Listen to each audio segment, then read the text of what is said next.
Bonjour. Bonjour de l'apôtre Jean.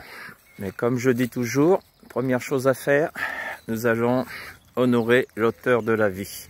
L'auteur de la vie, ça veut dire celui qui a créé toutes choses, Yeshua, la parole faite chair, celui qui est le merveilleux, celui qui est bon, celui qui est juste, celui qui est saint, celui qui est parfait.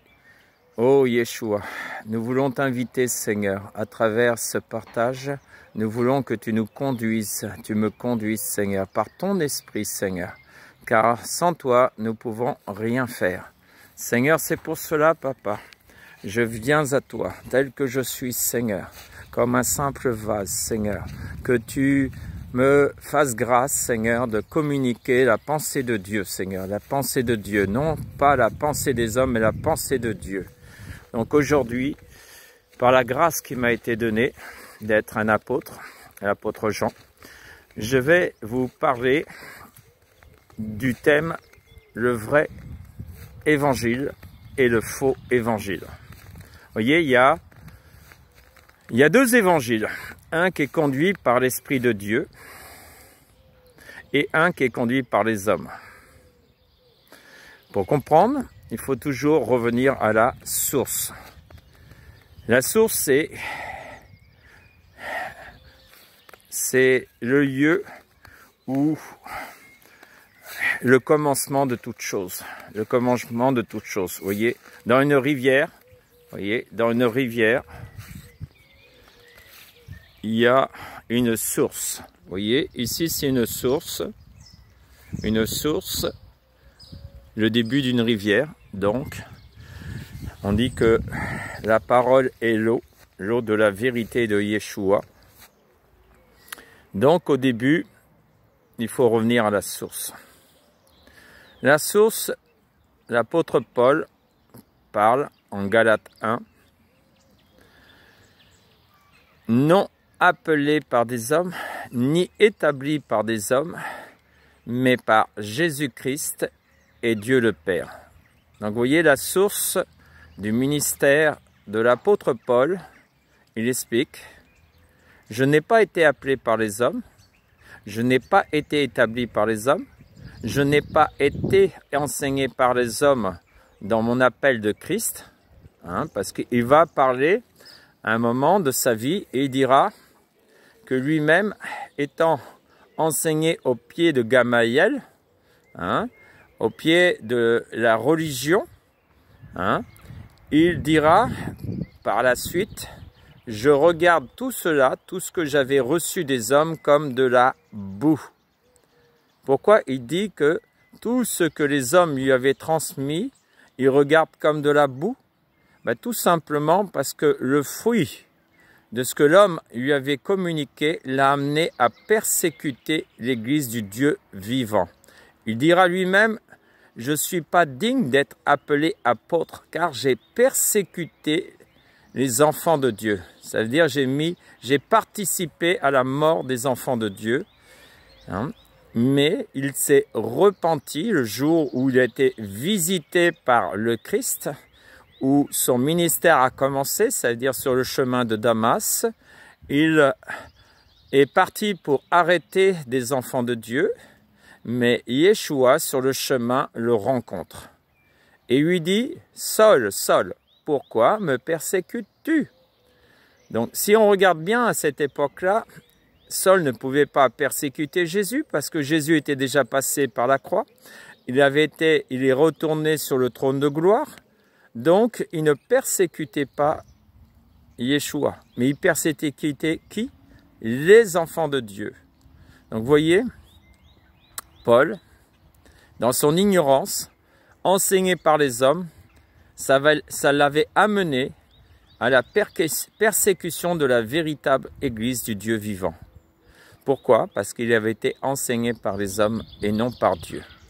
Donc, par la suite, il dira, non enseigné par les hommes, non établi par les hommes, mais par Jésus-Christ et Dieu le Père.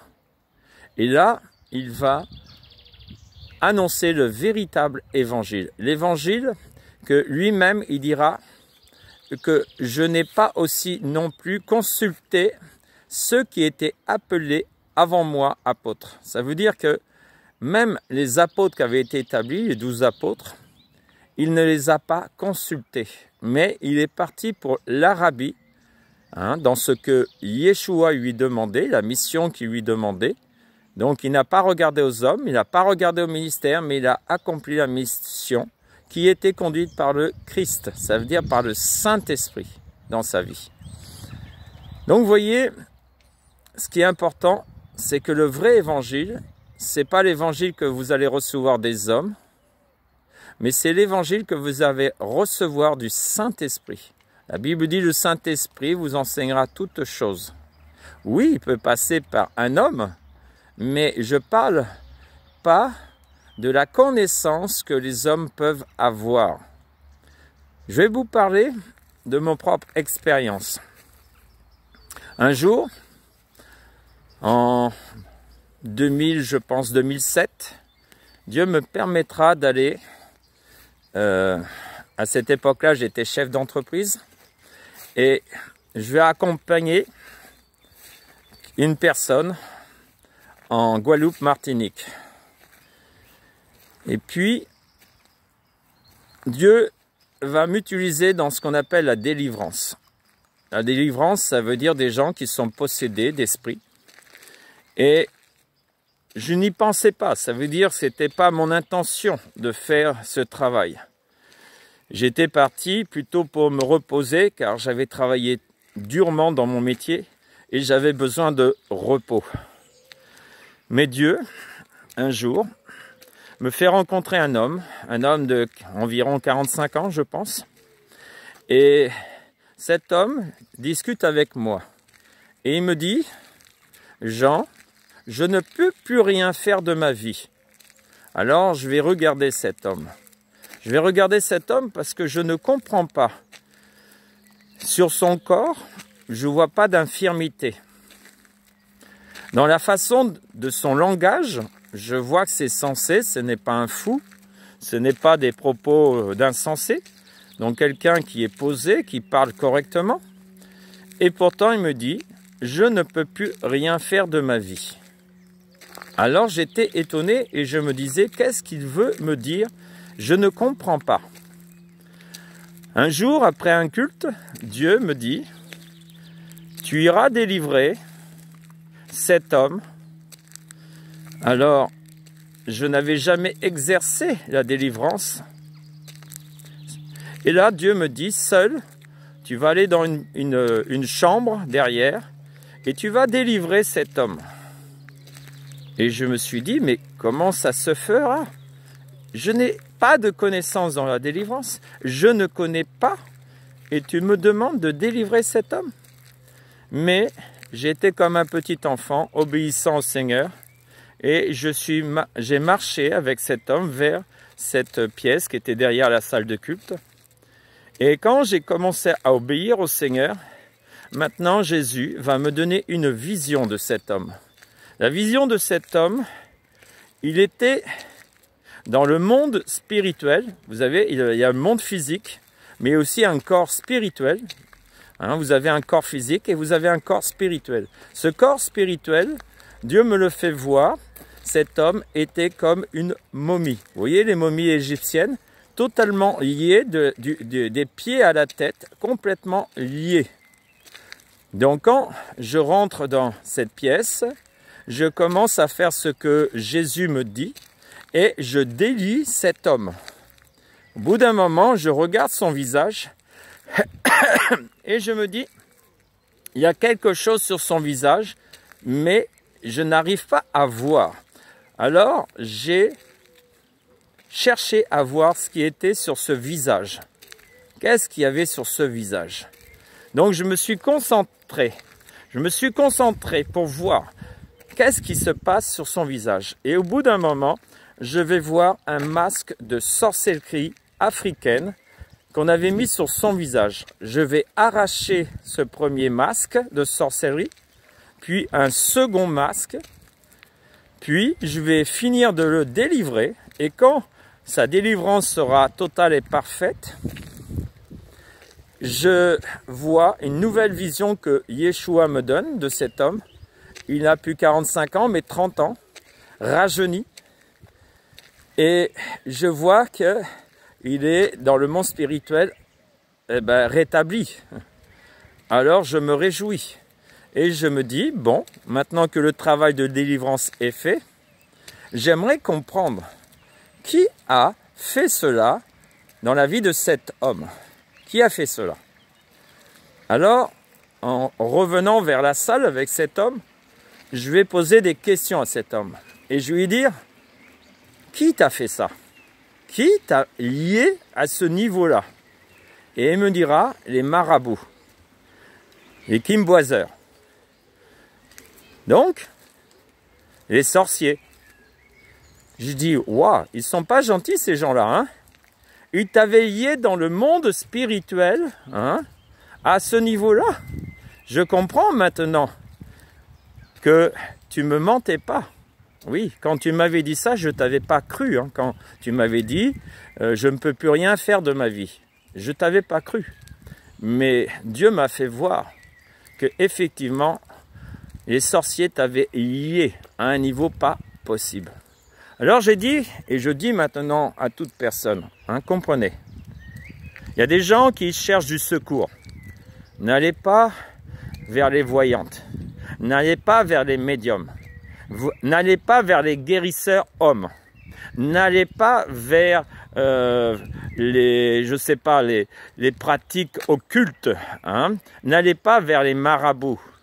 Vers je ne sais pas quelle sorte de pratique, le yoga ou encore d'autres pratiques, hein, le vaudou. Il y a encore toutes sortes de pratiques d'hommes. N'allez pas vers eux.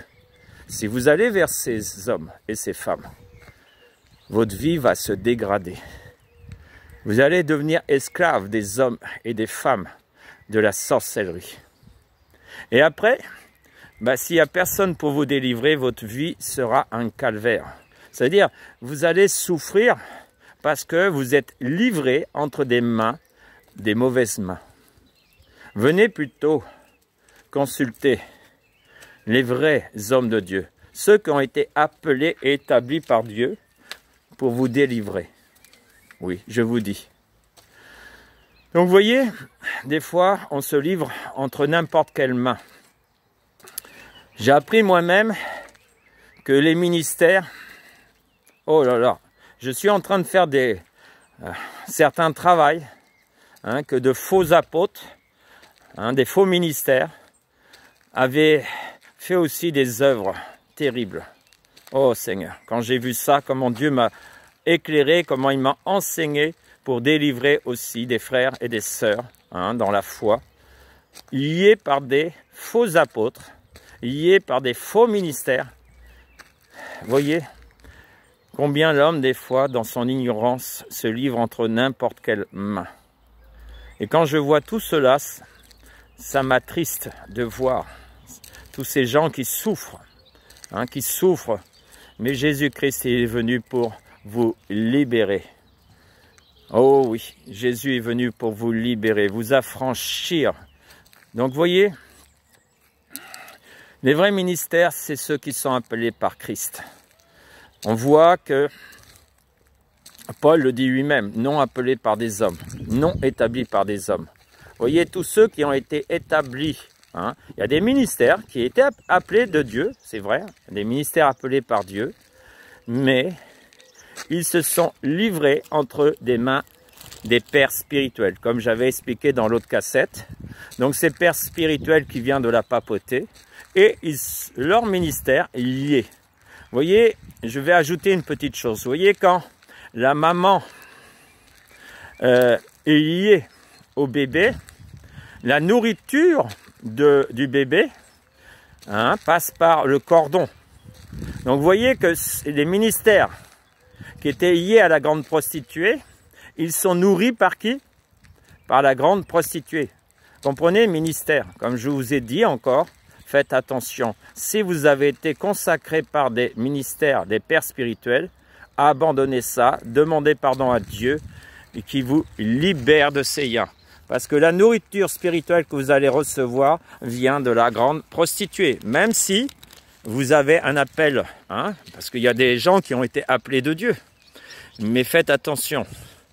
Si vous êtes détourné du chemin de Dieu, hein, pour obéir à des hommes, il y a des conséquences. Hein, il y a des conséquences. Oh Seigneur Yeshua, Yeshua Seigneur. Saint-Esprit, viens les convaincre, Seigneur, pour qu'ils comprennent de qu'est-ce que je veux enseigner, qu'est-ce que je montre. Je vais redonner aussi une référence, vous voyez, pour ceux qui ne comprennent pas. Dieu va parler un jour en Jérémie 1,4. Il dira à Jérémie, avant que tu fus enfanté, afin que tu fus conçu, je t'avais appelé, établi à prophète des nations. Hein, prophète des nations. Quand Dieu l'a appelé? Non. Quand il n'était pas encore conçu dans la chair. Hein, quand il existait simplement dans le monde spirituel. Jérémie existait dans le monde spirituel. Dieu l'avait créé, mais un jour, dans le temps marqué par Dieu, au temps qu'il devait accomplir sa mission, il l'a manifesté en chair. Vous comprenez? Donc, les ministères sont appelés quand? Avant la conception. Vous voyez? Donc, quand vous êtes appelé de Dieu, vous n'avez pas besoin de la confirmation des hommes. Non, je vous dis, vous n'avez pas besoin. Vous avez besoin de la confirmation de Dieu. Qu'est-ce que Dieu, au baptême de Jésus, a fait? Il a confirmé. Voici mon fils bien-aimé. Qui a confirmé, les hommes ou Dieu? Non, c'est Dieu qui confirme. Ce n'est pas les hommes de confirmer ton appel de ministère. C'est Dieu qui confirmera ton appel de ministère. Tu comprends? N'essaye pas de te reposer sur les hommes. Repose-toi sur Dieu. Dieu est ton appui. Dieu est ta forteresse. Dieu est ton salut. Dieu est la vie. Donc, ne vous confiez pas dans les hommes. La Bible dit, il y a une parole qui dit, maudit celui qui se confie en l'homme et béni celui qui se confie en l'Éternel. Vous comprenez? Béni celui qui se confie en l'Éternel. Maintenant, je vais vous parler encore que en 2007, quand j'étais en Guadeloupe et Martinique, donc j'exerçais, non par ma volonté, mais par la volonté de Dieu, j'ai exercé le ministère de délivrance. Et je vais vous expliquer que quand je délivrais les gens de différentes sortes d'esprits, les esprits sirènes et d'autres encore, la nuit, je passais des nuits tourmentées par les démons, par les esprits. Oui. Et je me disais, je délivre les autres personnes et moi-même tourmenté par les esprits à un niveau pas possible. Je passais une nuit qui était vraiment pas des nuits sympas. Hein? Et puis, juste à tomber. Non, tomber dans le péché, mais spirituellement, pas dans la chair. Merci, Dieu m'a gardé de cela. Je ne suis pas tombé dans la chair, mais je suis tombé spirituellement. Et je me mettais à genoux et j'implorais la grâce de Yeshua et me disais, Seigneur, sauve-moi. Moi qui ai délivré les autres, maintenant je suis attaqué à des niveaux pas possibles. Vous voyez ça? C'est parce que j'exerçais le ministère en tant que serviteur de Dieu. Mais Jésus a dit, je ne t'appelle plus serviteur, mais je t'appelle ami. Car je t'ai fait connaître tout ce qui vient de mon Père. Vous voyez, aujourd'hui, Dieu m'a fait connaître tout ce qui vient de mon Père. Je suis un fils de Dieu, un élu. Et en plus, comme je dis, l'apôtre Jean, qui est mystère de Dieu, l'a placé au-dessus des ministères. Aujourd'hui, quand j'exerce la délivrance, je peux vous dire, oh là là là là, quelle différence! Les gens ne s'agitent pas. Vous voyez, j'ai été 30 ans dans les églises évangéliques.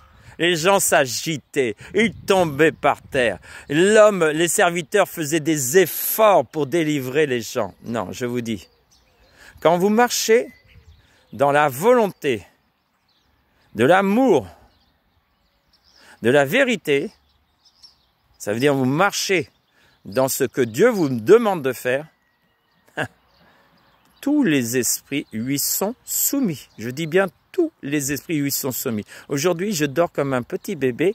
Je peux délivrer les gens de vaudou, de pratiques occultes et tout, n'importe quelle pratique de sorcellerie que je connais même pas. C'est Dieu qui m'enseigne parce qu'il me dit des fois, Jean, tu ne connais pas ces choses. Suis-moi simplement, je vais te montrer qu'est-ce qu'il faut faire pour délivrer ces personnes.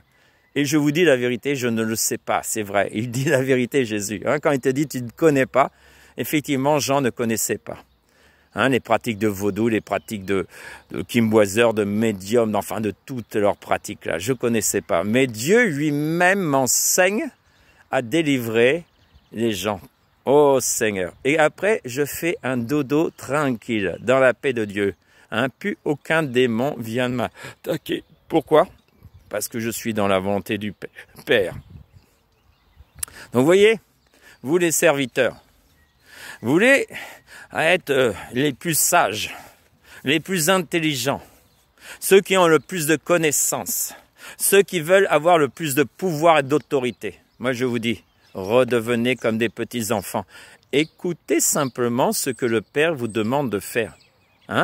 Si tu es fidèle dans les petites choses que le Père te demande de faire, Dieu t'en confiera des grandes. Mais si tu n'es déjà pas fidèle dans les petites choses, comment tu veux que Dieu t'utilise ? Je vais vous donner des exemples, des petites choses très simples. Un jour, à 4 heures du matin, Dieu me dit, tu vas te faire un chocolat et tu le bois. Tu vas dire, mais c'est pas très spirituel ça, de faire un chocolat, de boire un chocolat à 4 heures du matin. Beaucoup vont dire, mais c'est quoi cette histoire ? Non, c'est simplement Dieu te teste dans l'obéissance. C'est pas le chocolat en soi, c'est l'obéissance à ce que Dieu te demande. Donc si tu n'es pas capable d'obéir à 4 heures du matin à faire un chocolat, c'est bon un bon petit chocolat bien chaud, si tu ne sais pas obéir à des petites choses, Dieu ne peut pas te confier des grandes. Et je te dis la vérité. Donc comprenez un peu, que si vous voulez servir Dieu, redevenez comme des petits enfants devant Dieu et obéissez à ce qu'il vous demande de faire. Vous n'avez pas besoin des fois d'avoir la connaissance, vous avez besoin surtout d'obéir. Un jour, là, dernièrement, j'étais en train de suivre ce que Dieu me disait et comme il y avait tellement de choses dans la vie de la personne que moi-même, j'ai voulu reprendre un peu comme un serviteur. Bon, on va prendre une feuille, on va remettre chaque étape, chaque chose que tu as pratiquée. Et Dieu me dit, qu'est-ce que tu fais, Jean ? J'essaye de comprendre. Il dit, non, tu n'as pas besoin de comprendre. Tu as besoin d'obéir à ce que je te demande de faire. Toi-même, tu n'es pas capable de le faire de toi-même. Fais simplement ce que je te dis de faire. Et je me suis dit, oui, Seigneur, tu as raison. C'est vrai, tu as raison. Pourquoi l'homme veut toujours tout connaître, tout savoir? Non, faisons simplement ce que Dieu nous demande de faire. Vous voyez? C'est beaucoup plus simple. Tu vas moins te fatiguer les neurones. Tu veux prouver quoi, homme? Tu veux prouver quoi? Tu es le meilleur, tu es le plus fort? Non, il n'y en a qu'un qui est le plus fort, qui a toute la connaissance, c'est Yeshua. Toute la gloire lui revient. Pas pour l'homme, pour Yeshua. D'accord? Donc vous voyez, là je vous ai parlé donc du service dans la délivrance. Et je bénis le Seigneur parce qu'aujourd'hui, oh là là, c'est tellement agréable. Je me réjouis. Et je vais vous dire un secret. Moi, dans la petite salle que j'ai fait,